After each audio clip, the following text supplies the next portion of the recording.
Ibu bapak, saudara-saudari yang terkasih, Shalom. Marilah kita berdoa sebelum kita merenungkan bagian dari firman Tuhan. Ya Bapa Surgawi, sebelum kami masuk dalam doa, berilah kami penerangan dari kuasa Roh Kudus. Berilah agar pikiran kami, hati kami, pendengaran dan penglihatan kami terbuka. Dan lengkapi hamba-Mu yang terbatas ini dengan pengurapan dari surga. Sehingga kehendak Tuhan saja yang dinyatakan dalam renungan ini. Di dalam Yesus Kristus kami berdoa. Amin. Nah, Ibu Bapak, saudara-saudari yang terkasih, sebelum kita masuk dalam doa bersama, marilah kita merenungkan bagian dari firman Tuhan yang merupakan seri dalam doa Philadelphia, yaitu dari Injil Yohanes. Dan untuk malam ini, yang menjadi pokok renungan kita adalah Yesus, air yang memberi hidup. Dan kita akan bersama-sama membaca dari Yohanes pasal yang ke-7. Pembacaan dimulai dari ayat 37 sampai dengan 39. Seluruh perikopnya sebenarnya adalah dari pasal 7 ayat 37 sampai dengan 52 yang terdiri atas dua bagian, yaitu ayat 37 sampai dengan 44 dengan judul perikop air yang memberi hidup. Sedangkan pasal 7 ayat 45 sampai dengan 52 mengenai para penguasa Yahudi yang tidak percaya kepada Yesus. Mari sekarang kita bersama-sama membaca dari Alkitab dalam bahasa Indonesia masa kini. Yohanes 7 ayat 37. Pada hari terakhir dari perayaan itu, yaitu hari yang paling penting, Yesus berdiri di dalam rumah Tuhan lalu berseru, "Orang yang haus, hendaklah datang kepadaku untuk minum. Mengenai orang yang percaya kepadaku, tertulis dalam Alkitab, dari dalam hatinya mengalirlah aliran-aliran air yang memberi hidup." Yesus berbicara tentang Roh Allah yang akan diterima oleh orang-orang yang percaya kepadanya. Sebab pada waktu itu, Roh Allah belum diberikan karena Yesus belum dimuliakan dengan kematiannya. Nah, berbahagialah orang yang mendengar firman Allah, melaksanakan di dalam hidupnya. Dalam konteks terdekat, khususnya di dalam pasal 7 ayat 37 tadi dikatakan pada hari terakhir dari perayaan itu. Perayaan apa yang dimaksud? Kalau kita membaca pasal 7 ayat 1, ini adalah perayaan Pondok Daun. Nah, saat itu bangsa Israel pergi ke Yerusalem untuk 3 hari raya. Yang pertama, Paskah, yang memperingati bangsa Israel keluar dari Mesir. Pada waktu itu, anak-anak sulung bangsa Israel dilewati oleh malaikat maut. Sedang yang kedua adalah pesta panen, Pentakosta. Yang ketiga adalah pesta Pondok Daun yang di dalam bahasa Inggris dikenal dengan Feast of Tabernacles. Ini biasanya di bulan Tisri yang sekitar September-Oktober. Nah, hari raya Pondok Daun ini dirayakan selama 7 hari. Dan pada hari yang terakhir, hari yang paling penting, di halaman rumah Tuhan, bait suci, dan jalan-jalan di Yerusalem dipenuhi dengan tenda-tenda, pondok-pondok, atau kemah-kemah. Semua ini adalah bangunan sementara. Pada hari kedua sampai hari keenam, kecuali kalau hari itu adalah hari Sabat, ada pengorbanan harian dan setidaknya 3 prosesi ritual.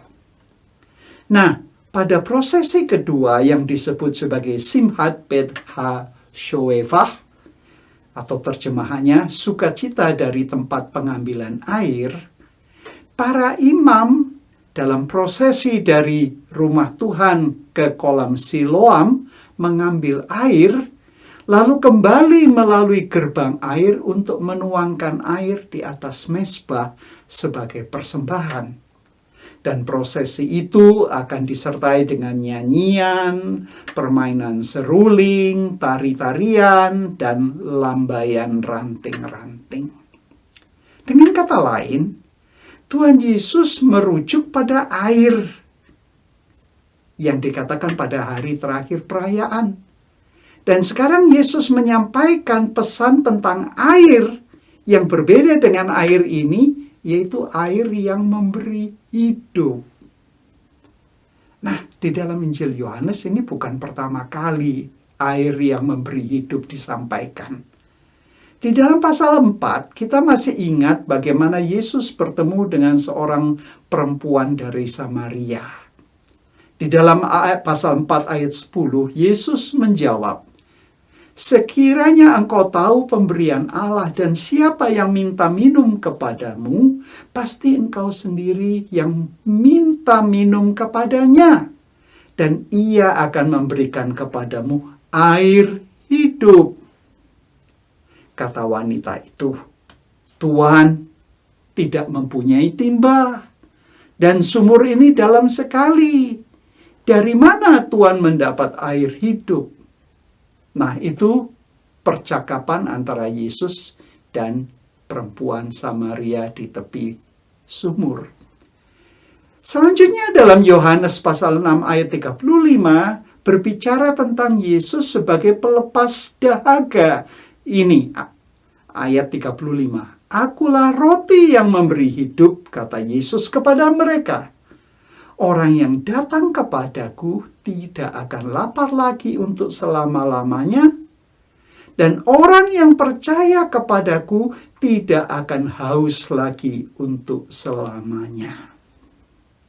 Nah, dari 2 ayat terdahulu tersebut memberikan dukungan bahwa dalam pasal 7 ayat 38 di sini yang dimaksud sumber air hidup adalah Yesus. Yesus adalah air yang memberi hidup, bukan orang percaya sebagai sumber air hidup bagi orang lain. Ya, dalam Yohanes 4 ayat 14 tidak berbicara tentang orang yang percaya sebagai sumber air hidup bagi orang lain. Dalam Injil keempat, dalam Injil Yohanes, memang tekanannya adalah Yesus adalah sumber air hidup. Nah, di dalam ayat 39, penginjil keempat memberikan ulasan tentang Roh, yang memberikan dukungan tambahan bahwa yang dimaksud di dalam ayat 37 dan 38, bahwa karunia Roh tidak berasal dari orang percaya, namun dari Yesus sendiri. Dengan kata lain, yang ditekankan di dalam Injil keempat, Injil Yohanes, Yesus menawarkan air hidup kepada setiap orang yang percaya, dan janjinya akan air hidup bagi setiap orang yang haus. Dengan kata lain, ayat-ayat ini berfokus pada hubungan antara air hidup, yaitu keselamatan yang berasal dari Yesus, dan datang kepada Yesus. tanpa datang kepada Yesus tidak akan mendapatkan karunia keselamatan. Begitu juga orang harus percaya kepada Yesus untuk menerima karunia Roh Allah. Ini tekanan Injil keempat. Ajaran tentang Kristus, Kristologi, dan ajaran tentang keselamatan, soteriologi, itu erat sekali hubungannya. Dengan kata lain, hanya orang yang mengenali siapa Yesus akan mendapatkan kehidupan, keselamatan dari Yesus. Dengan kata lain, kalau kita tidak mengenal siapa pribadi Yesus yang sebenarnya, dialah air yang memberi hidup, maka orang tidak akan mendapat hidup baru tanpa mengenal Yesus. Dan Yesuslah yang memberikan Roh Allah. Dan khas di dalam Injil Yohanes, seperti kita membaca di dalam Yohanes 20 ayat 18 sampai dengan 23, yang mengisahkan bagaimana Yesus memperlihatkan dirinya kepada pengikut-pengikutnya setelah kebangkitannya dari kematian. Dan ini berbeda dari Injil sinoptik seperti di dalam Injil Lukas yang volume keduanya di Kisah Rasul-Rasul. Maka unik di dalam Yohanes, di dalam ayat 22 kita membaca, dan sesudah berkata demikian, ini Yesus yang telah bangkit dari kematian, ia mengembusi mereka dan berkata, terimalah Roh Kudus. Di dalam Bimka, lalu ia, Yesus yang telah bangkit, meniupkan nafasnya kepada mereka dan berkata, terimalah Roh Allah. Dengan kata lain, Yesus adalah air yang memberi hidup. Kepadanyalah kita harus datang. Kepadanyalah kita harus berdoa dan memohon. Karena dialah sumber keselamatan. Dialah yang memberi Roh Allah kepada kita. Bukankah di dalam Yohanes 4 kita diingatkan, Allah itu Roh. Hanya dengan kuasa Roh Allah orang dapat menyembah Bapa sebagaimana Ia ada, yaitu Allah yang benar. Karena itu saudara-saudari, ibu bapak yang terkasih, biarlah kita akan masuk dalam doa petang ini, mengerti siapa Yesus. Karena tanpa mengerti siapa Yesus, kita tidak akan dapat menerima tawaran, undangan untuk menerima air yang memberi hidup, air yang memberikan keselamatan. Dan dialah yang memberikan Roh Allah. Marilah kita berdoa. Ya Bapa, berilah agar firman Tuhan yang singkat ini tertanam dalam hati kami. Kami mengenal pribadi Yesus, dan kami boleh menerima tawaran air yang memberi hidup. Agar kami mendapatkan keselamatan, dan Engkaulah yang menjanjikan memberikan Roh Allah. Di sini kami merasakan, sungguh ini kemurahan Tuhan yang luar biasa.